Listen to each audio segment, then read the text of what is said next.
What's going on YouTube? We are back with some more Gray Zone Warfare gameplay, man. I've been enjoying this game, loving this game, and in today's video, we're just bringing some general tips and tricks, mainly focused towards new players, but seasoned veterans. Hopefully y'all can find something new and interesting that y'all haven't heard about yet in Gray Zone in this video.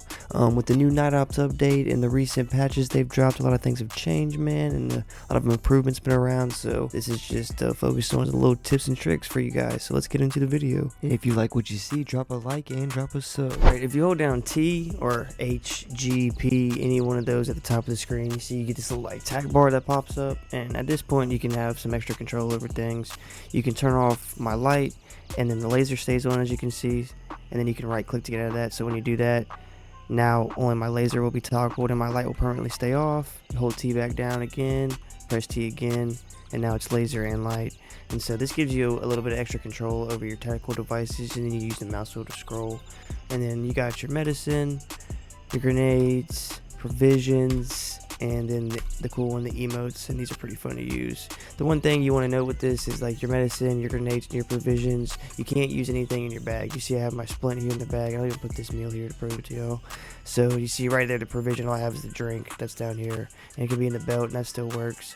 But it's got to be an attack rig or your pockets or your belt. It can't be in like a backpack at all, or it's not going to pop up here in your wheel. You'll probably know this one, but I haven't seen a lot of people talk about it, so I'm going to go ahead and mention it anyways.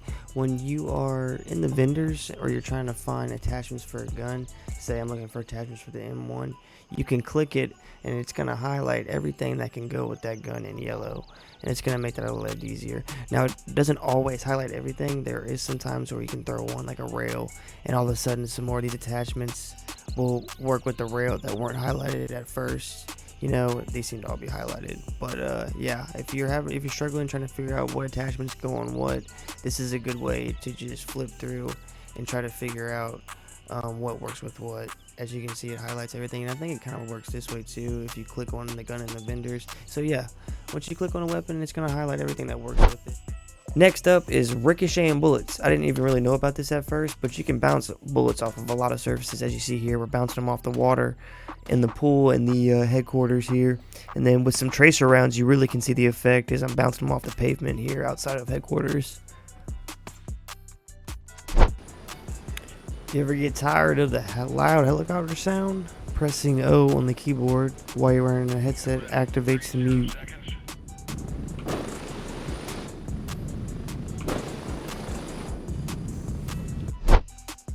This one's pretty obvious, but I see people do it all the time, man. Don't double peek. As you see right here, I peek up, there's like 3 people over the wall. Don't go back to that. Find a different angle immediately. Even though you feel like you can double peek, don't. This game, man, they'll drop you with those double peeks. They lock onto that position, and they will pre-fire your last seen position. So sometimes when you double peek, you're getting hit by pre-fire, and they're not even really aiming at you. So just don't double peek, man. Save your life.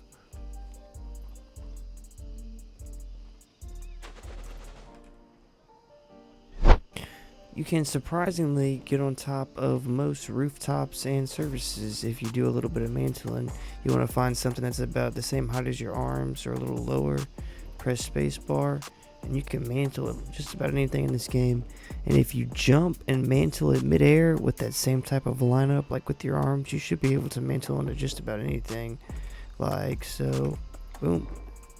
See, we slid down there, and as soon as I hit that spot, so what I do is I just spam. Oh, we got some action. I just spam spacebar, and yeah, at that point you can get up on top of whatever building and get some pretty mad angles, especially if you're PvPing, or even if you need to get some shots off on AI, which seem like they want to kill me. You can now instantly take off by pressing L once you're on a chopper.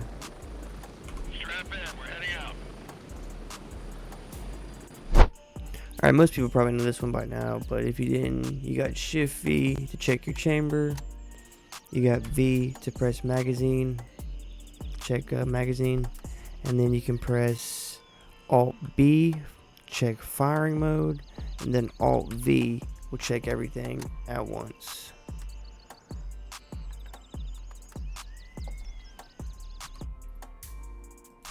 If you press M and pull up the mini map, you can actually zoom in and out of this map, something I didn't know for a while.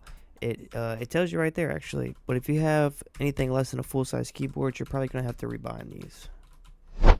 Going back to your body after you die does get you all your gear back, but if you die on the way back to your dead body, all of that disappears.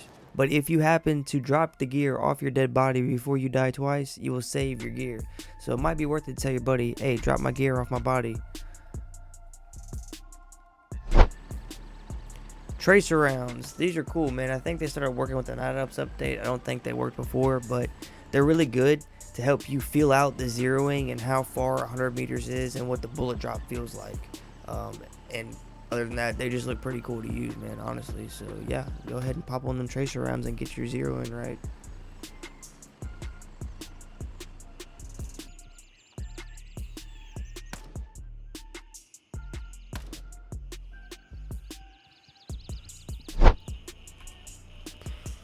I don't know if most people knew this one, but control click will instantly equip or quick move things into your inventory, or quick move them out of your inventory.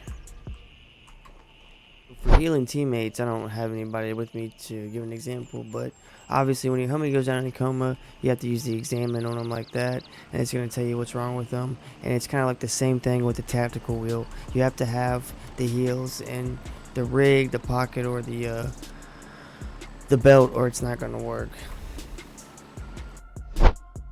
So using a flashlight with your night vision actually makes it slightly clearer.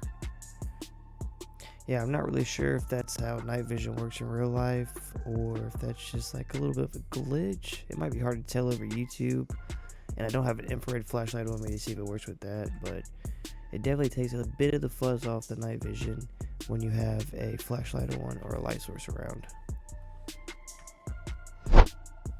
And there you guys have it, man. Tips and tricks for Gray Zone Warfare, mainly for some new people, but hopefully if you do play the game and you watch this, you found something that'll help you out in the future.